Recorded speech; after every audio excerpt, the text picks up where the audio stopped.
Maswera sei vateereri hedzinoi nhau dzichiverengwa naSIS MELLY diaries panguva idzino dzemasikati. Tichatanga kuverenga nhau dzedu tichibva patakagumira musi watakaguma kuverenga news pano. Nhau dzedu dzakagumira mushure mekunge vanhu vaenda kunovhota takamirira mavhotsi. Mushure mekunge vanhu vakamirira mavhotsi kuti tinzwe kuti chii zvakanga zvabuda musarudzo. Vamutsvangwa vakaita press conference yavo vachitaura kuti ZANU-PF ndeyeropa. Vodzokorodza zvekuti takarwa hondo, ZANU-PF yakarwiwa nefuti, hakuna chingagona kuitora kunze kwefuti. Vaziyambi vanozobuda zvakare mune a different conference musi mumwe chete iwoyo vachitaura zvakare mashoko mamwe chete kuti ZANU ndeyeropa. Vakarwa hondo ende vanhu vasina kurwa hondo T1 kwetisingataure. Vanoenderera mberi vachitaura kuti chinogona kutora nyika chete ihondo yefuti. Ruzhinji rweZimbabwe kunogunun'una kuchitaura kuti chiko chiri kuitika. Ruzhinji rweZimbabwe rwakabuda ruchitaura zvakasiyana-siyana kuti zvamunoti ZANU ndeyeropa saka muri kuda tibate futi tipinde here mumastreet. Vamwe vanotaura vachitaridza kuti zvamunotaura kuti ndeyeropa saka muda kutonga kusvikira riini muchingori muri pachigaro ipapo. Vanosvikotaura vachiti saka kana muchinge mafa imi sezvo muchiti ndeyeropa, ropa racho riri kupi uye zvakare kana mafa imi acharamba akagara pachigaro achitonga ndiani. Mushure mekunge vaviri ava vapedza kubuda vachita kunge vachitsvinyira ruzhinji rweZimbabwe iye ziyambi uyu namutsvangwa, mai mujuru vanobudawo vachitaura statement yavo yekuti pamavhotsi chokwadi pakabiwa. Vanobuda vachitaura strategy yavaiziva yakamboitwa kumashure uko mazuva akange vari mubato reZANU-PF. Tosvika panhau dzepanobuda maresults. Maresults anodregiwa kuti abude. Mabato maviri nevana veZimbabwe ruzhinji vanga vakangomirira kuona kuti chii chichabuda musarudzo. Munhu wese akanga ari tense, pasina kana mashoko kana chaida kuonekwa chichipostwa kumasocial media platforms akasiyana-siyana. Vanhu vakanga vasingadi. Vanhu vakanga vari kupopota kuti imbomirai panguva ino tiri kungobatirana maoko toda kuziva kuti chiri kuitika. Rumwe ruzhinji rweZimbabwe ndo rwaibvunzawo ruchiti mavhotsi akambononokwa kutaurwa munhu awina here kwenguva yakareba kudai. Pane zviri kubikika ende pane zviri kuitika. Vana veZimbabwe pakatora nguva yakareba chose kuti pazowanikwa panobudikira vaya vanotaura maresults vezeki vachitaura maresults. Zvinove zvakanetsa kuti vataure maresults asi vanozongobuda. Pane dzimwe nhau zvakare ndinoona vanhu vachibvunza mumastreet esocial media vachibvunzana vachiti ndianiko anombonzi zeki. Vanhu vosvika pakutaura kuti zeki inofanirwa kunge iriyo ZANU-PF nokuti panobuda kune dzimwe nyika vatungamiriri vachitaura kuti pane zvinhu zvisina kufamba zvakanaka panguva yemaelections. Kunobuda vakuru vezANU vachidhifenda zeki. Vamwe vachitaura kuti zeki ndiyo yafanirwa kubuda pachena ichizvidhifendera yega ichiexplaina maitiro ayakaita, mashandiro ayakaita. Asi hazvina kuitika sekudaro. Kunobuda madhara eZANU anove ndiwo akanga ari pamberi achimirizika achitaura nekudhifenda kuti tinotonga munyika ino, hatiudzigwi zvokuita nedzimwe nyika kuti maelections tinomira takadii. Zvinove zvakaita kuti vazhinji veZimbabwe rive very suspicious nekutaura muzvikona kuti pane zviri kuitika.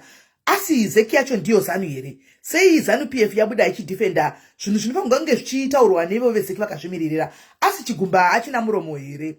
Vana veZimbabwe vanodaro. Maresults akazowanikwa achibuda usiku kuma10 PM. Vanhu vatonetsa nekumirira, ruzhinji rusingasafungidziri kuti maresults aya anobuda. Panobudiswa maresults aya panove nekugeda kwemeno, panove nekuchema, panove nekugunun'una, panove nekutsamwa, panove nekutukana, panove nevakaramwadzadza chaiko. Zvichinzwa zvakare ndinonzwa kuti vamwe vakadzi vakanyima bonde varume vavo mudzimba, varumewo vakarambawo nebota mudzimba umu mushure mekunge maresults abuda. Maresults anobuda ari kurutivi rweZANU-PF kuchinzi ZANU-PF yahwina. Izvo zvisina kufadza ruzhinji rweZimbabwe. Ndingangoti 90% yeruzhinji rweZimbabwe haina kufadzwa netarisiro iyi nokuti munhu wese akanga achiziva kuti CCC yakahwina. Munhu wese akanga ari kutarisira kuti izvozvi CCC ichinzi anonzwa kuti yahwina, tiri kuinda kunoshanda kune sezvo ndakapfeka izvi kumamaini, vamwe vachiinda kunoshandawo vari matraffic cop, vamwe vachiindawo kunorima, vanhu vanga varongedza mabhegi avo vachiti akudzokera kumusha, zvinhu zvinenge zvanaka. asi tinoshamiswa zvikuru nokukudubuka kwakaita maresults aya achidzoka achitaridza kuti ZANU-PF yawina. Zvinove zvakakatyamadza mwana wese weZimbabwe. Kwakaita kuchema-chema, kwakaita kugeda-geda, kwakaita kukombolena. Hakuna kwanga kusina kumira zvakanaka. Tichivata kuchimukwa musi unotevera, Zimbabwe yese yakanga iri tense. Nanhasi kunonzi kuZimbabwe kuri tense. Hakuna unoda kutaura nemumwe, hakuna ari kupa mumwe munyu, hakuna ari kubatsira mumwe, umwe nomumwe akangonyarara. Zvinove zviri kutyisa vebato reZANU-PF, vanove vadeploya masoja kunyika dzakasiyana-siyana nemadhomufemu nemvura inovava iya nemabaton stick, kuti kana vachinge vatanga kuita noise vagone kurohwa, nokuti kunyarara kwakaita vanhu kuri kutyisa ruling party. Minutes apfuura apa ndatobva kuudzwa kuti muHarare muri peaceful zvamo, asi situation haina kumira zvakawanda, nokuti vanhu vari kungofungirana nokuti vana veZimbabwe vazhinji kwandaiona kuchinyorwa nevaitaura kwakasiyana-siyana vaiti yave nguva yekuti madhara ari kuti anoda ropa. Handiti yanguva yekuti iko zvino tichinotsvaga gidi tichiona kutoita sei kuti ropa racho richingoteuka, changoya chauya, nokuti kusiri kufa ndekupi zvakangofanana. Mune dzimwe nhau zvakare, Brett Muvheti anobuda achita live yake achitaura kuti ini hazvisi kundimekera sensi, nokuti veCCC muri kungoti mune maV11 amunawo. Ko sei musiri kubudisa maV11? Ende ndiyo nguva yekuti maV11 abude vana veZimbabwe vaone chokwadi, nokuti mkagarisa maV11 aya anopesera asisiri credible mumakotsi.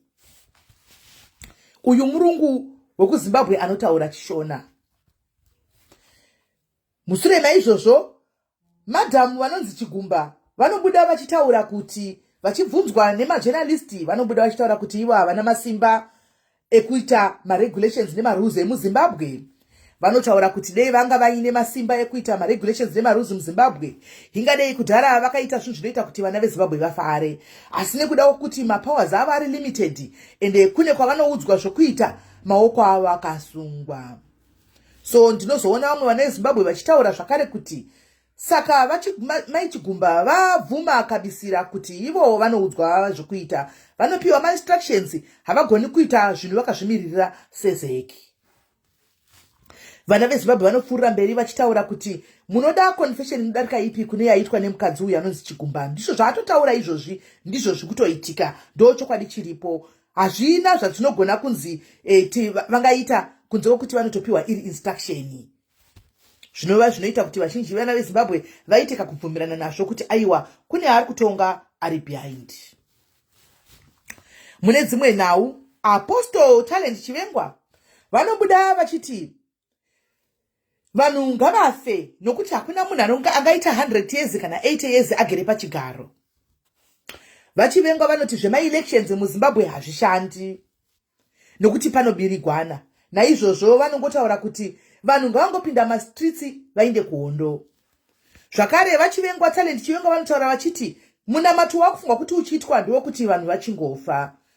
VaChivengwa vanotaura vachiti kana muBhaibheri zvirimo kuti vanhu vakanamatirwa kuti kana musingadi kuhenda mapowers enyu zvakanaka, zviri nani kuchibatwa minamato, vanyotsanya vosichanya, vanokwira makomo vochikwira makomo, vanoita zvemudzimu mochitawo zvemudzimu, kuti tingonamatira kuti vanhu vanofangwa kuti vafe kuti nyika iwane rusununguko. Ndiva Talent Chivengwa havadaro.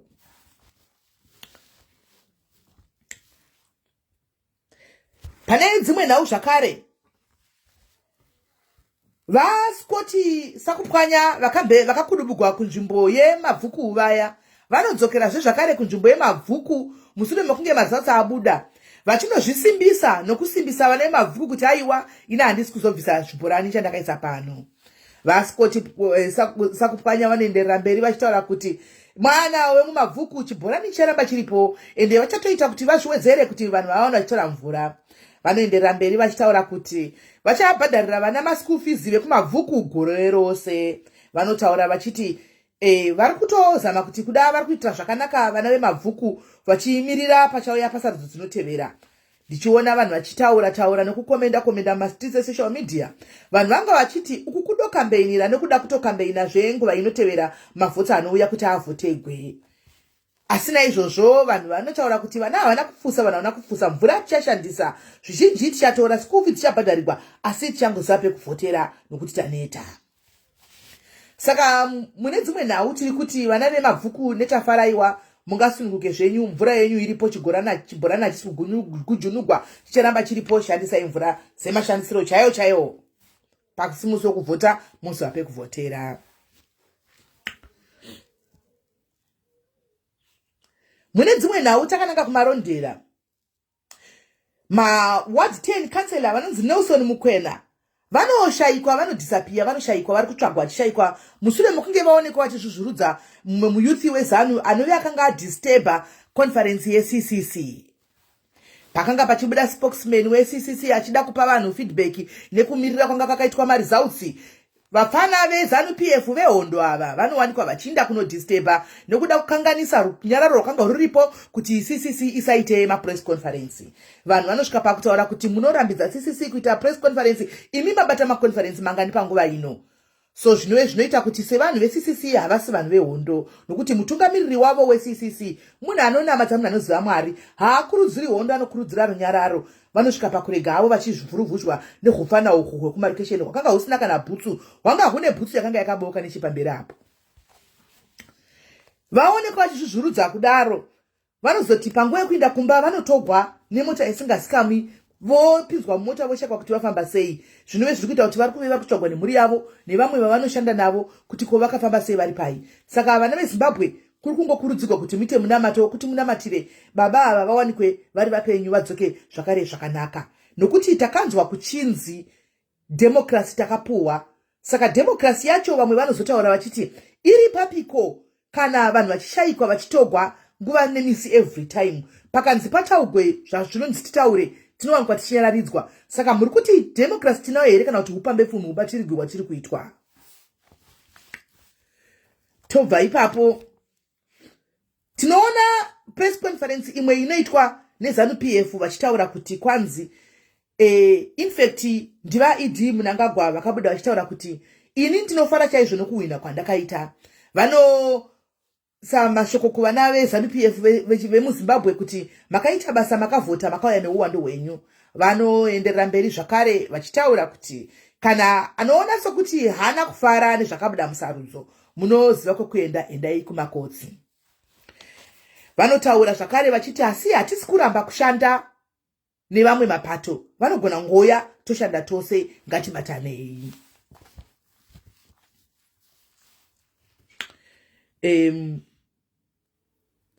Mune dzimwe nhau tichindira mberi, dzimwe nyika dzakatikomberedza kupfurikidza neidzo dzataijizana nadzo dzinoramba dzakanyarara dzisingaburitsi macongratulations adzo. Varamba vakatenza nekuti vari kutaridza kusafara nekugunun'una nekubatikwa kwakaitwa maelection panyika yedu yeZimbabwe. Naizvozvo vanenge vanoudzana kuti ngatirambei takanyarara, hakuna congratulation yatinoisa. Zvinove zvinotaridza kuti dzimwe nyika dziri kumira nevana veZimbabwe. Asi mune mastreets esocial media vanhu vanovhunzana kuti zvino kana nyika idzi dzichiramba dzakanyarara dzakadai, zvinoreva kuti pane zvavari kurongawo kuseri, zvakare pane zvavachazoitawo kuti vafoseredze ZANU PF kuenda pakona kuti paitwe zvimwe zvinhu zvinofanirwa kuti zviitwe kuti vana veZimbabwe vafare. So nekudaro vana veZimbabwe vachine hope. Muzuva nezuro rakuda kutonovira zuva panozobuda baba vemhino ava vekuSouth Africa, stepfather Cyril Ramaphosa, vachiti congratulation. Ndivo voga vanoti congratulation kune ZANU PF. Asi ruzhinji rweZimbabwe kwabuda kuchinyora kuchitaura kuti congratulation yaitwa apa ndeyekuti nokuti baba ava naivo vanoona zvakawanda muZimbabwe, vari kunyengerera zvicherwa nezvinhu zvavanenge vachida, plus kune zvinhu zvavo zvinozikamwawo nenyika yeZimbabwe. So vakasati congratulation zvinogona kungoputitswa, zvichireva kuti ndivo voga vakwanisa kuti congratulation kusvika panguva ino yatiri. Dzimwe nyika dzose dziri kugunun'una dzoramba dzakanyarara. Muzuva ranhasi kunobuda umwe baba vatema muovheti vanga vachingotungamidza nyaya dzehondo zvakare kumberi, vachingoti vakarwa hondo takagwa hondo, tisakagwira hondo iyi, nyika iyi nehondo, vachingotaura zveropa, vachingodzokorodza mashoko ari kungotaurwa nemadhara ose ari kuZANU PF. vanhu vanopopota vachitaura kuti palive yavangu vachiita move on baba imi tane zvokuramba muchingotudza nezvezano tipeiwo pfuti dzacho tinobatawo tibatewo muone kuti nesu tinogona kungozviita. Baba vatema vatukirigwa zvisingaiti palive yavangu vachiita vachitaura nezvegwa hondo kwavakaita. Vamwe vana veZimbabwe vanototaurawo kuti nyangwe nesuwo takarwa hondo, vana baba vedu vakarwadza hondo asi havasi kubuda vachidai. Imi nokuti vana venyu vakarwara munokwanisa kuvafulaya vachienda kunana India, vachienda kunana China kunorapiwa. Isu vana vedu vakaenda kuzvipatara zviri mudhuze munharaunda kunonzi hakuna kana paracetamol, hakuna kana panadol. Saka ruzhinji ruri kusafa, vari kungodla ndimi, ruzhinji tiri kungosafa.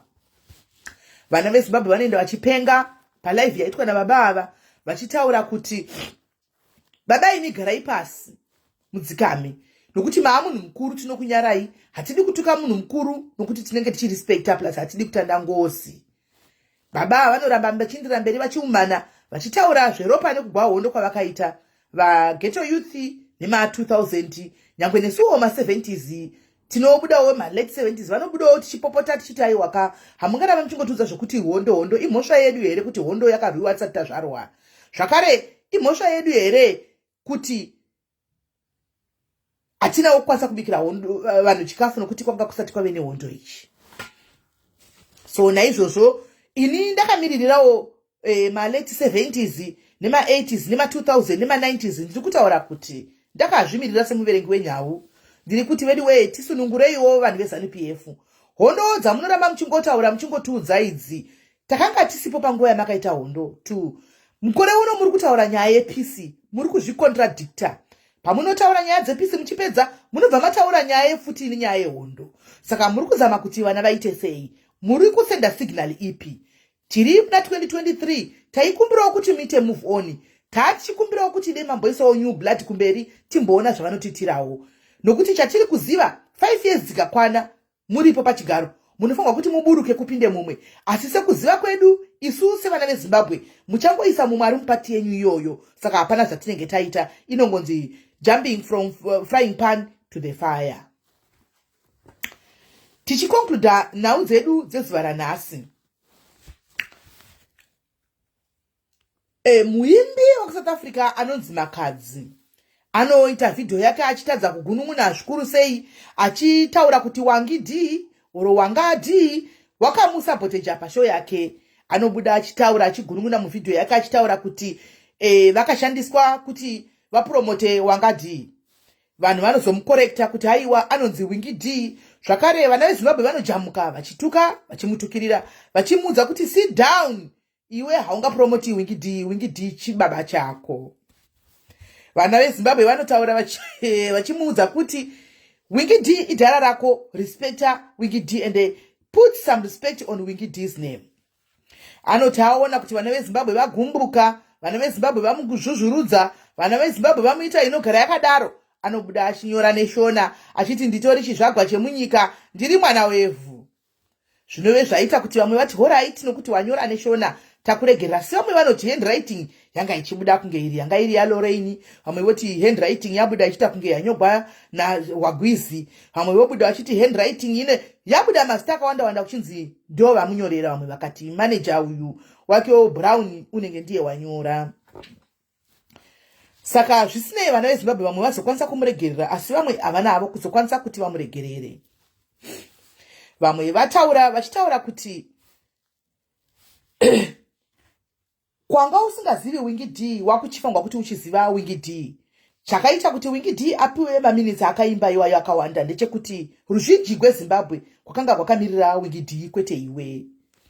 Ini ndinotsigira zvinotagwa nevana veZimbabwe kuti ndine mumwe akanga akamirira wingidi kuAfrifest kwete Makadzi. Paakanga atopinda Makadzi ndakanga ndatobhoikana nchiti dei achipedza kwachipinda Wagwizi.